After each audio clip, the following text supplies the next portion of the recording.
했으니까 답변하세요. 제가 위원님처럼 반말을 하진 않았죠. 그따위 태도를 보이면 제가 그따위라는 식의 말도 하지 않았고.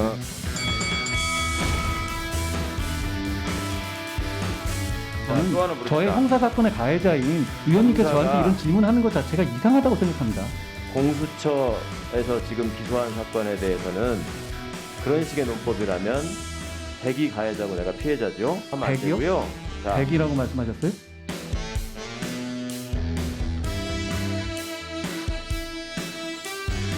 장관님이 대통령의 권한을 넘어설 수 있습니까? 아주 심플한 질문입니다. 너무 심플해서 질문 같지가 않습니다.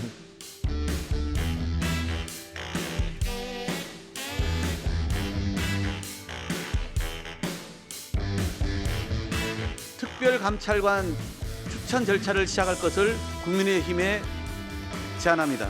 대통령실을 둘러싼 여러 의혹들은 특별감찰관만으로 수습 가능한 수준을 이미 넘어섰습니다.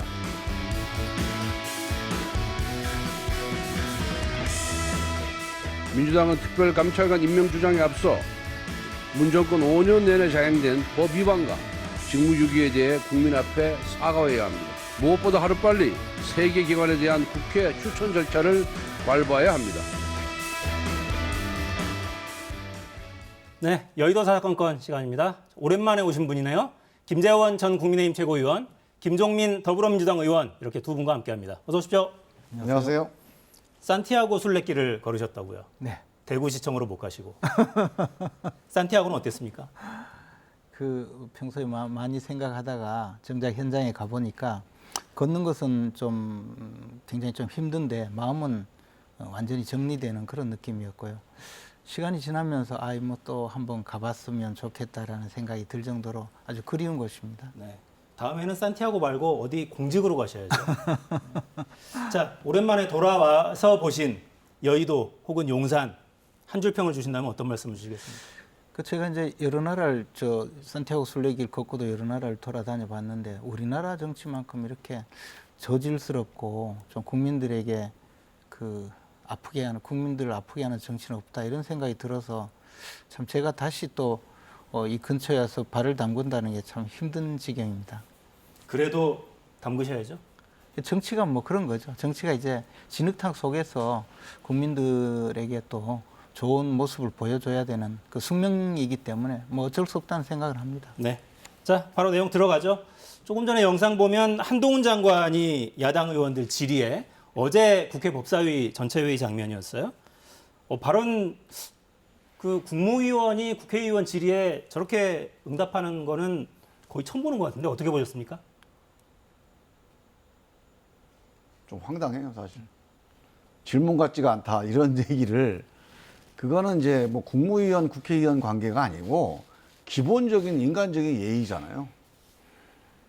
나는 한동훈 장관이 왜 저렇게 말싸움에서 이기려고 하는지 모르겠어요. 말싸움에서 이게 뭐 합니까?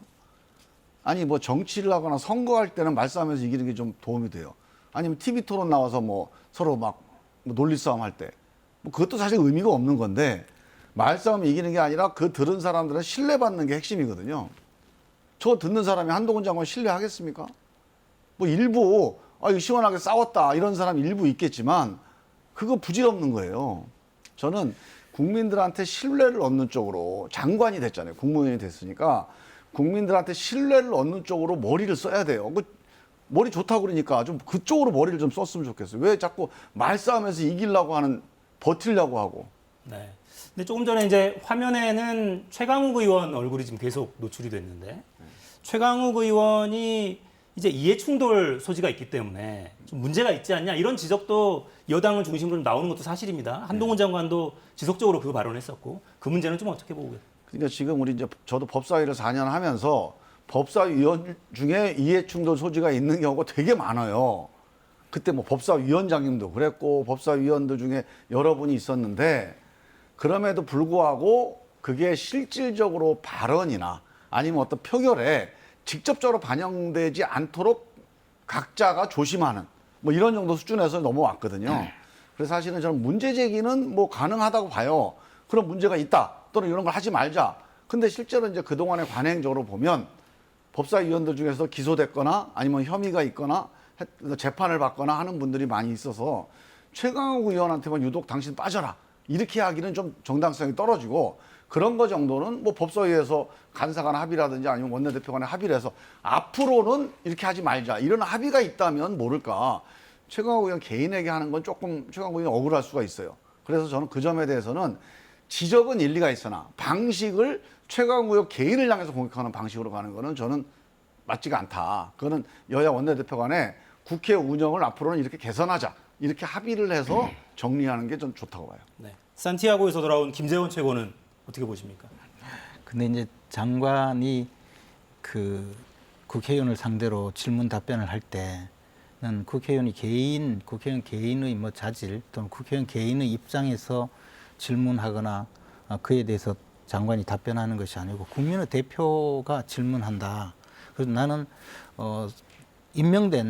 임명된 공직자로서 국민의 대표 내지 국민에게 답변한다 이런 생각을 가진다면 조금 더 답변 태도가 달라지지 않을까 생각합니다. 그래서 이제 아직 뭐 그 장관으로서 그 업무를 시작한 지 얼마 안 되거나 또는 국회와의 관계에서 조금 이제 그 자신의 감정적인 대응이 조금 있는 것 같은데 곧 나아지지 않겠습니까? 뭐 계속 저렇게 할 수는 없겠죠.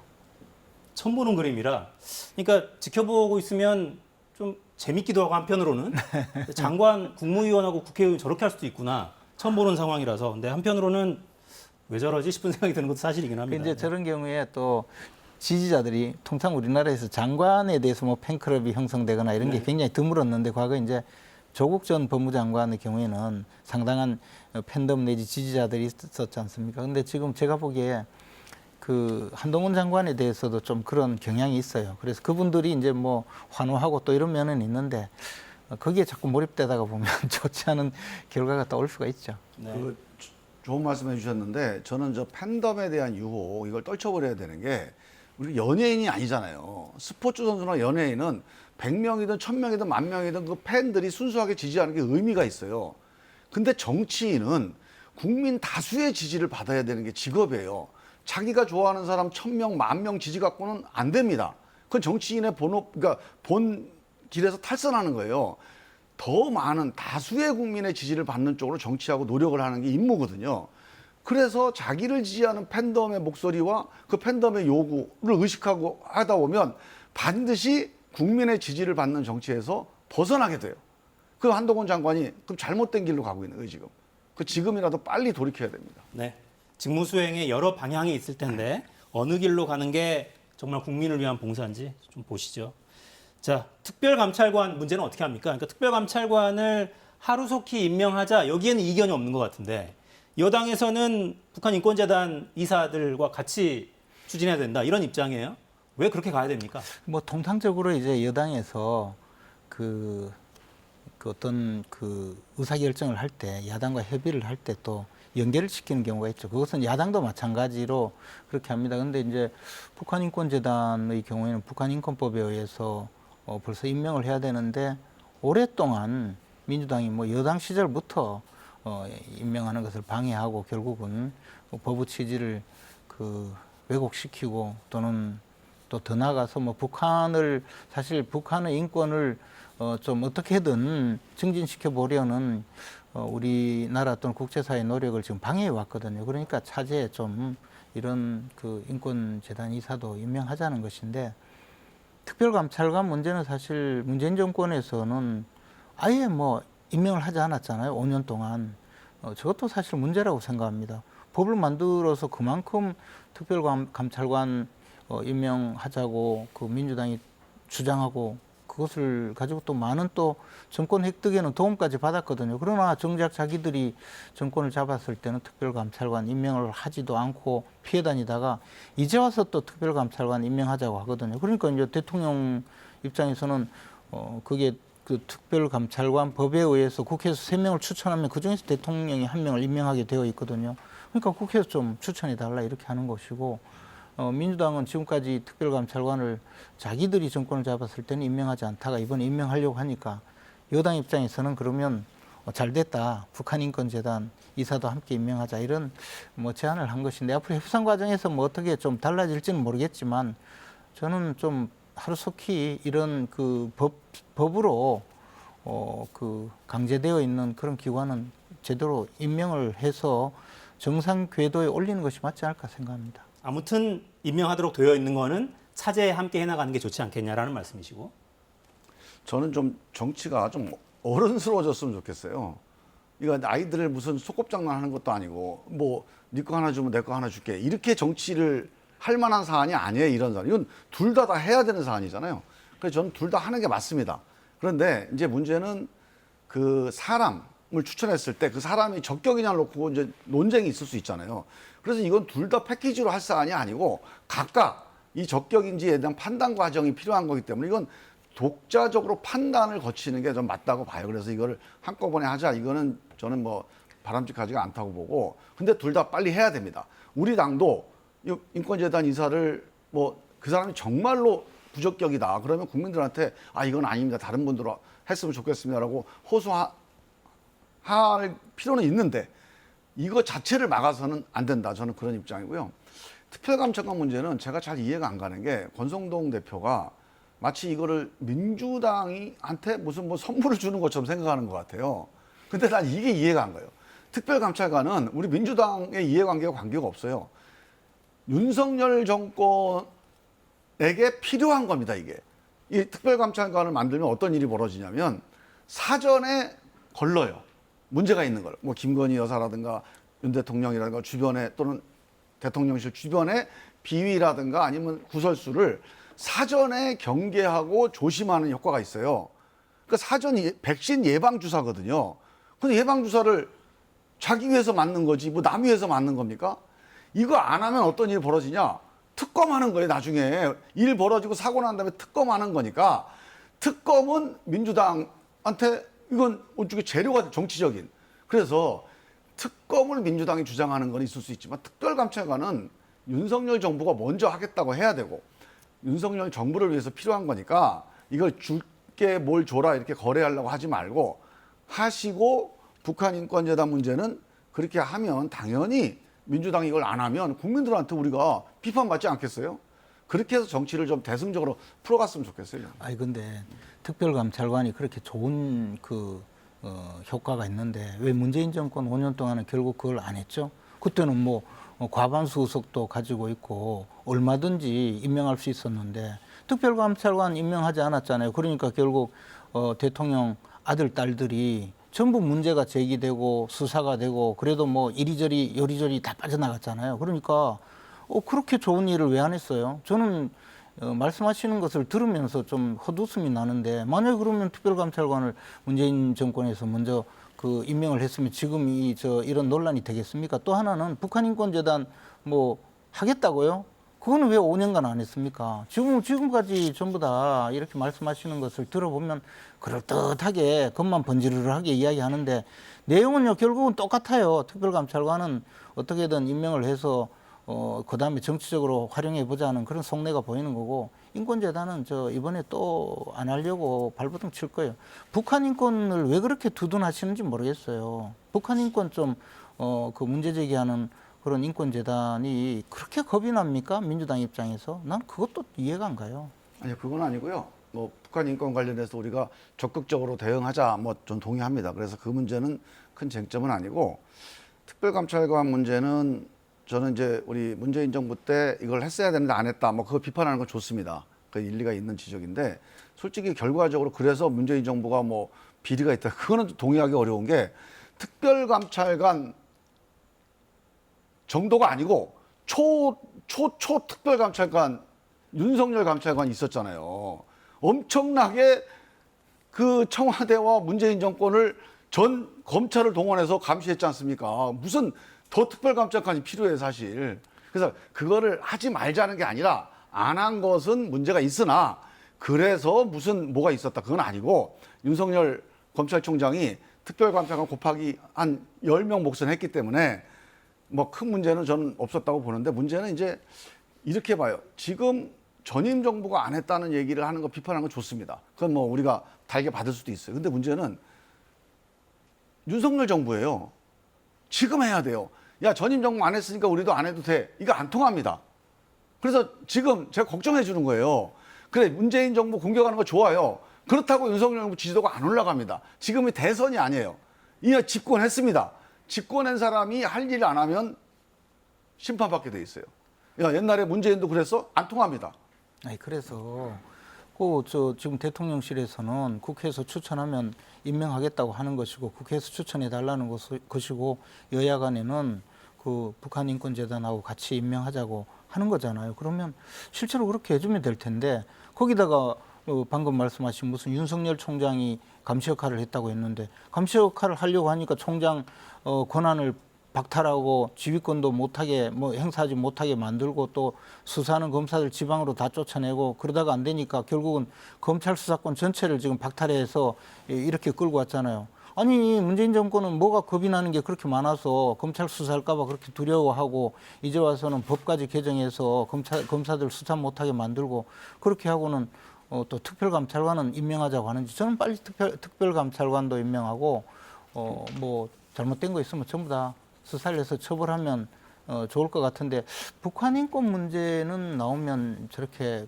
겁을 내는지 뭐 그런 거에 대해서는 이해가 안 가요. 아니 김재현 의원님 유럽 갔다 오셨다며. 아니 좀 제가 국민의힘 답답한 게 집권을 했으면 미래 또는 현재 앞으로 어떻게 해결할지 해법 이런 얘기를 했는데 내내 지금 문재인 정부 성토만 해요. 그래서 내가 이 정치하는 사람이 정말로 문제가 많다. 그래서 나는 유럽 갔다 오셨으니까 좀 분위기 좀 바꿔줄 줄 알았더만 또 우리 김재현 의원님은 또 그러네. 참. 아니 집권했으면 좀 유럽에 가도 정당답게 유럽에 가서 이 미래 얘기를 좀 해야지. 여러 나라 그 정치도 보고 신문을 보면 신문이 있으면 구글 번역기를 돌려서 전부 다 한 번씩 정치면은 봤는데요. 원문으로는 해석이 안 되니까. 제가 뭐 저 독일어 뭐 불어 이런 건 잘 못하니까 근데 보니까 우리나라 정치만큼 엉망진창인 나라도 없는데 우리나라 야당만큼 엉망진창인 그런 정당도 없더라고요. 참. 네. 그것도 그 문제예요. 전까지 했어야 돼. 그걸 또 야당 탓을 하니까. 아니 그 지난 정부 5년간 사실 국민들이 가장 좀 듣기 힘들어했던 게 그거였어요, 사실. 자꾸 여당에서 정부에서 네. 야당 탓을 해, 전 정부 탓 계속하고. 그거는 좀 진짜 그만 들었으면 좋겠습니다. 네. 아무한테도 도움이 안 되는 것 같아요. 화만 나고. 자, 김건희 특검 법안 제출했더군요. 네. 제출한 건 아니고 김용민 의원이 이제 제안한 거죠. 네. 추진합니까? 당 차원에서. 그거는 이제 당론 논의를 해봐야죠. 근데 저는 사실 예전부터 그 문제에 대해서 얘기를 했었어요. 그래서 이제 이게 당론 차원에서 할지 여부는 이제 의원들 의견을 들어봐야 되니까 네. 문제인데 도이치모터스 사건 같은 경우가 전형적으로 특검이 필요한 사안이에요. 왜냐하면 누가 봐도 혐의가 의심되는, 그러니까 혐의가 있는 거예요. 의심이 이제 생기는 사안이에요. 여러 가지로 뭐 소통도 했고 돈도 오갔고 그 가운데서 뭐 수익도 이제 생겼고 이런 여러 가지 요건은 되는데 뭐 검찰이 수사해봤더니 별게 없다. 그래서 무혐의로 간 거 아닙니까? 이런 거를 하라고 특검제도를 만들어 놓은 겁니다. 검찰이 했는데 안 나오는 거. 왜? 검찰하고 특수관계, 청와대 압력받아서 특수관계로 안 했거나 아니면 검찰 관련된 사건일 때 보통 수사가 잘 안 돼요. 그런 경우에 대비해서 만든 게 특검이니까 사실 그래서 진작에 특검 논의를 좀 했어야 되는데 대선 때 이게 얘기가 나왔어요. 쌍특검이라고 그래가지고 이것도 하고 이것도 하자. 그래서 사실 그때 논의에 따르면 그 진행을 했어야 되거든요. 그래서 저는 그게 논의가 좀 중단된 게 좀 이상했는데 지금이라도 이거는 뭐 꼭 윤석열 정부나 아니면 김건희 여사를 의심하거나 공격하기 위해서가 아니라 이렇게 묻어놓고 가면 내내 이거는 정치적인 쟁점이 되잖아요. 그래서 특검을 통해서 한번 정리하고 가는 게 저는 맞을 것 같아요. 아무튼 진실 규명을 해야 되는 거 아니냐 이런 말씀이신데. 근데 이제 이 사건 도이치모터스 주가 조작 관련 사건은 사실 제가 그 대선 캠프에서도 이 문제에 대해서 나름대로 그 방어를 위해서도 저 사실관계 확인을 했던 적이 있거든요. 근데 이 사건은 그 검찰에서 근 2년 가까이 당시 윤석열 검찰총장의 지휘를 받지 않는 검찰 라인에서 철저하게 수사를 했거든요. 그리고 과거에 수사가 미진한 것이 있으면 다시 재수사를 해서 관련자들은 모두 처벌을 받았고 그 과정에서 당시 김건희 씨는 관여되지 않았다라는 그런 확인을 하고 무혐의 처리를 한 것이거든요. 그리고 만약에 그때 당시에 이미 윤석열 후보는 검찰총장에서 물러나와서 야당의 대통령 후보였고 검찰권은 완벽하게 문재인 정권이 가지고 있었거든요. 수사할 때. 아마 털끝만큼의 그 근거만 있었어도 그 김건희 당신은 이제 후보자의 배우자죠. 그죠? 배우자를 소환을 하거나 압수수색을 하거나 구속영장을 청구해서 망신 주기에 엄청난 노력을 했을 거예요. 뭐 검찰 동원을 할 수 있었던 것은 그때 서울지검장이 완전히 정권의 충견이라고 불리던 이모 검사장이었잖아요. 그건 아니에요. 그런 사실도 정도인데 아니지, 그렇게. 그런 정도로 그 검사들을 동원해서 수사를 했는데 결국 수사를 해보니 무혐의다라고 결정이 났는데 그것을 지금 와서 이제 그 이재명 그 민주당 유력한 차기 대표의 부인인 그 김혜경 씨가 이제 경기도 법인카드를 통해서 그 경기도 자금을 착복한 혐의로 경찰의 수사를 받고 이제 경찰이 출석을 하고 이렇게 되니까 이거 물타기로 지금 내놓은 것이거든요. 이게 솔직히 이야기해서 정치인들 뭐 겉다르고 속다른 그 행위를 하는 것은 많지만 속이 번히 들여다보면 이게 더 문제거든요. 이게 특검법이 왜 지금 나왔겠습니까? 이게 완전히 물타기가 아니라 그 김혜경 구하기 위해서 한 번이라도 어떻게든 뭐 좀 충성해 보려고 하는 그 당내 의원이 지금 내놓은 거예요. 이것은 글쎄 이게 정상적인 국회의원 활동이라고 할 수 있을지 제가 외국 가서 보니까 이런 국회의원들은 잘 없어요. 저 당 대표로 유력한 분 부인 구하려고 특검법까지 발의하는 이런 경우는 잘 없어요. 그 야당이 좀 반성을 해야죠. 야당을 뭐 이렇게 자꾸 이렇게 그렇게 왜곡을 하고 아니 산티아고 왜 갔다 오셨어요? 산티아고 가서 마음의 평안을 좀 얻고 오셔가지고 이거 여야 평안을 위해서 노력을 하셔야지 또 막 그냥 그렇게 공격을 하고 그래. 아니 그래 좀 외국 정치 좀 본받으라고 이런 짓 안 해요. 그리고 이게 뭡니까 지금 2년 동안 검찰의 수사에서 무혐의 처분한 것을 지금 와가지고 아니고 이 정도의 의혹이 있는데 그 의혹에 대한 검찰 수사 발표가 뭐 제대로 된 게 없어요. 그냥 증거가 없다 뭐 이런 정도인데 그거 가지고는 의심을 풀기가 어려우니까 이 정도면은 만약에 윤석열 대통령이 당선 안 됐으면 안 해도 돼요. 근데 이거는 당선됐기 때문에 혹시 도이치모터 주가 조작에 연루될지도 모른다. 대통령 부인이 뭐 이 얘기를 듣고 5년 동안 어떻게 국정을 합니까? 그러니까 이거는 좀 정리를 하기 위해서라도 한번 하고 가시는 게 좋아요. 네. 앞으로도 쉽지 않겠네요. 네. 자, 두 분 다 청와대 근무하셨잖아요. 예. 이 사진은 저희가 좀 보고 어떤 생각이 드시나 여쭤보고 싶었어요. 패션 잡지에 실린 화보입니다. 청와대 저기 현관에서 걸어 올라가는 계단이죠. 정현관 앞에서도 저렇게 사진 찍었고 패션 모델들의 저 자리는 어딘지 모르겠어요. 어디입니까 저기가? 저 영빈관 영빈관. 네. 네, 영빈관 의자에 모델이 가로 누워 있습니다. 자, 어떠세요? 뭐 이 사진들 공개되고 나서 전 정부에서 일했던 탁현민 행정관 탄식을 했더라고요. 국격이 떨어졌다고. 어떻게 보십니까? 이제 뭐 국격이 떨어졌다 이런 분들은 아마 이제 청와대를 왕조 시대에 왕궁 그래서 이제 성스러운 권력이 거주하는 곳 그러니까 감히 막 이 일반 백성들은 그 앞에 가면 범접은 하면 안 되고 큰절이나 하고 지나가야 되는 곳.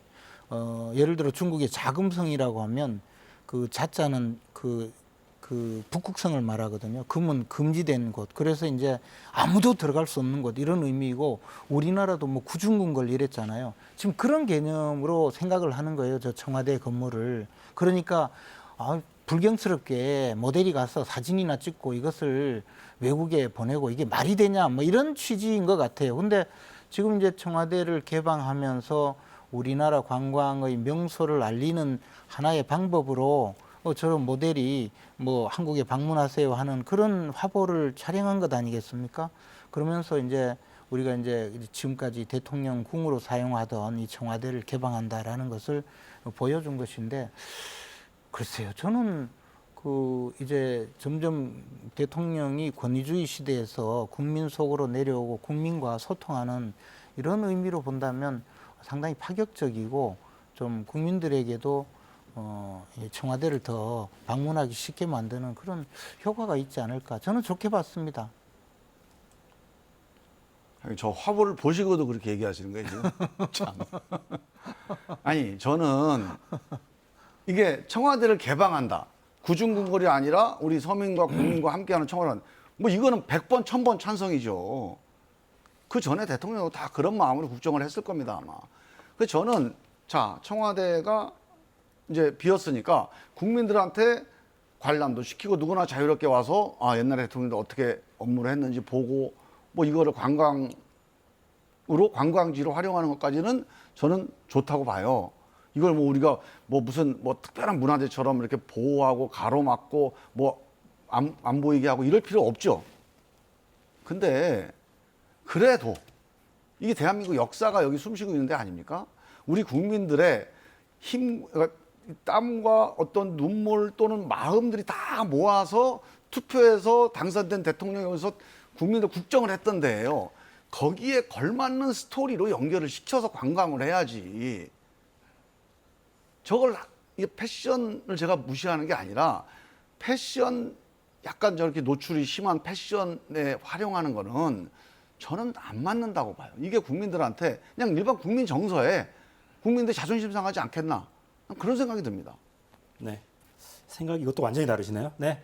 양당 당내 상황으로 좀 바로 넘어가 볼까요? 민주당 전당대회는 이번 주 이제 거의 끝나갑니다. 이재명 의원 독주로 거의 확인되죠. 여당에서는 이준석 전 대표가 제기한 가처분 신청 결과 앞두고 혼란 계속됩니다. 영상 보시겠습니다.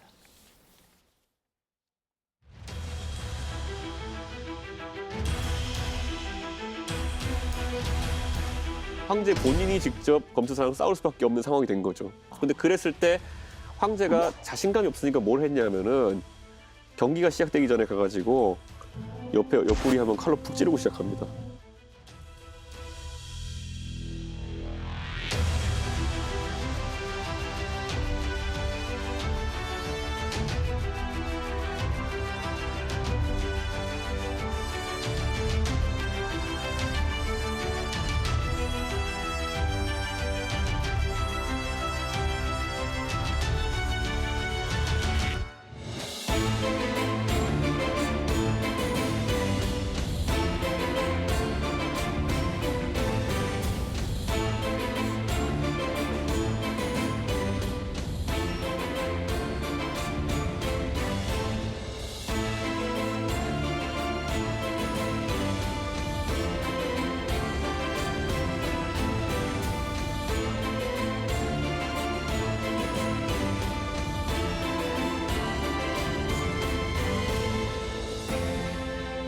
저는 민주당이 아닌 개딸 정당 될까 봐 무서워요.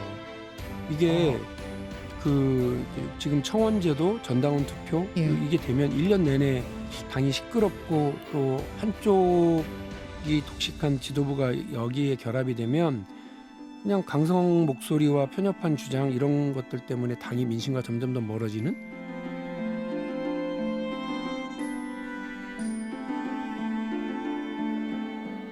네, 여당 이야기부터 좀 하죠. 이준석 대표가 가처분 신청 재판부에 낸 자필 탄원서가 공개가 됐어요. 내용이 이 표현이 좀 그렇습니다. 신군부 뭐 이런 표현도 등장하고요. 자, 절대자가 이번 사태를 주도하고 있다면서 바로잡아지지 않는다면 비상계엄 확대에 나섰던 신군부처럼 앞으로 계속 폭주할 수 있다. 이 절대자와 가까운 사람으로부터 당대표직에서 물러나면 윤리위 징계 절차, 경찰 수사 절차 정리, 대통령 특사 중재 이런 것들 제안받았다. 이런 내용들까지 다 공개를 했습니다. 자, 이준석 대표는 거의 이제 막다른 길로 그냥 가는 것 같습니다. 뭐 화해가 불가능해 보입니다, 이제는. 그렇죠. 뭐 근데 뭐 정치란 게 뭐 또 언제든 상황이 달라질 수는 있지만 이준석 대표 스스로가 이제 자기는 이제 좀 직접 대통령과 싸워서 대통령은 가만히 있는데 대통령과 싸워서 자기는 대통령의 탄압을 받았다. 그런 대통령도 가만히 있지는 않았잖아요, 사실. 내부 총질 문자도 보내시고. 아니 그거야 대통령도 뭐 개인적으로 뒤에서 뒷담화 할 수는 있는 거죠. 뭐 그 수준인데 그것이 이제 공개되는 바람에 마치 뭐 한 것처럼 됐지만 대통령이라고 문자 못 보냅니까? 뭐 저는 그걸 가지고 이렇게 문제 제기하는 것보다는 이제 대통령과 싸우는 모습 또는 대통령으로부터 내가 피해를 입었다라는 피해를 호소하는 피해 호소인 역할을 하기 위해서 자꾸 대통령을 끌고 들어가죠. 지금 뭐 절대자가 뭐 주도한다. 절대자가 뭘 주도했습니까? 대통령이 지금 한 게 뭐 있습니까? 징계당한 것은 자신이 그 저지른 일과 관련되어서 자기가 임명했던 윤리위원회 또 윤리위원장과 윤리위원들이 직권으로 결정한 것이거든요. 그러면 윤리위원들이 대통령의 지시를 받아서 움직이고 있다는 어떠한 근거도 없어요. 그러면 윤리위원장과 윤리위원을 모욕하는 일이거든요. 근데 그 뭐 윤리위원회에서 무슨 문건을 하나 발표를 하니까 푸하하 이러면서 모욕을 주거나 지금 뭐 절대자에 가까운 사람이 이런 일을 했다. 절대자가 주도한다. 신군부처럼 할 거다. 또는 더 나가서 뭐 황제와 대결을 하니까 자신이 없으니까 황제가 그 막시무스를 칼로 찔렀다. 뭐 하면서 자신이 마치 정의의 그 어떤 수호자인 것처럼 말씀하시는데 저런 것이 사실은 계속 이제 대통령을 끌어들여서 자신은 피해자라는 그런 이미지를 주기 위해서인 것 같은데 이 사건은 정말 단순해요. 이준석 대표가 개인적으로 관련된 사건 때문에 이준석 대표가 임명한 그 윤리위원회가 그 당원권 정지 6개월을 결정했고 그에 대해서는 그 사안에 대해서는 이준석 대표는 재심 청구도 하지 않았어요. 그래서 지금 이준석 대표는 당원권이 정지된 그런 상태에 있는 것인데 그것을 가지고 이제 그 이후에 벌어진 일을 가지고 모두 다가 이게 대통령이 지시하거나 대통령이 주도한다 이렇게 끌고 가는 것은 저는 객관적인 사실관계와도 맞지 않다고 봅니다. 네. 김재원 최고의 시각이었고 민주당 이야기도 짧게 좀 하죠. 최고위원들도 이 상황으로 가면 친명계가 독식하는 거 아니냐 이런 전망들이 뭐 파다한데 그렇게 갈 가능성이 높다고 보세요? 글쎄 뭐 선거는 항상 뚜껑 열어봐야 하는 거니까 어떻게 될지 모르죠. 그리고 이제 뭐 이왕 당 대표가 누가 되느냐가 중요하지 최고위원은 뭐 네. 성향이 그렇게 뭐 결정적인 건 아니라고 봐요. 그래서 저는 뭐 그거는 이제 친명계냐 비명계냐 이렇게 나눌 일은 아니고 이제 누가 되든 당 대표나 최고위원이 그 이재명 당 대표 친명 최고위원 이렇게 돼서 이재명의 민주당으로 갈 거다. 사당화될 거다. 뭐 이런 우려가 문제 아닙니까? 그렇게 안 가도록 하는 게 중요한 거죠. 뭐 누가 되든 이거 이재명의 민주당이 아니고 국민의 민주당으로 가야지 이재명의 민주당으로 가면 안 된다. 이런 공감대가 있어요. 그래서 저는 이제 선거 결과도 문제지만 선거에 당선된 분들이 당을 어떻게 이끌어 갈 거냐. 거기에서 명심해야 될 게 이거는 이재명의 민주당으로 사당화되면 안 된다는 이런 당원과 국민들의 목소리, 우려가 있다는 거를 알고 국민의 민주당으로 가기 위한 그런 어떤 노력이나 네. 아니면 그런 방향을 잡아야 된다. 저는 그렇게 부탁을 좀 드립니다. 알겠습니다. 방향은 뭐 분명해 보이고 이미 민심도 낮은 투표율로 상당히 드러나고 있다 이런 해석들도 많으니까요. 네, 마무리하죠. 김종민 의원, 김재원 전 최고 두 분이었습니다. 감사합니다. 네, 감사합니다.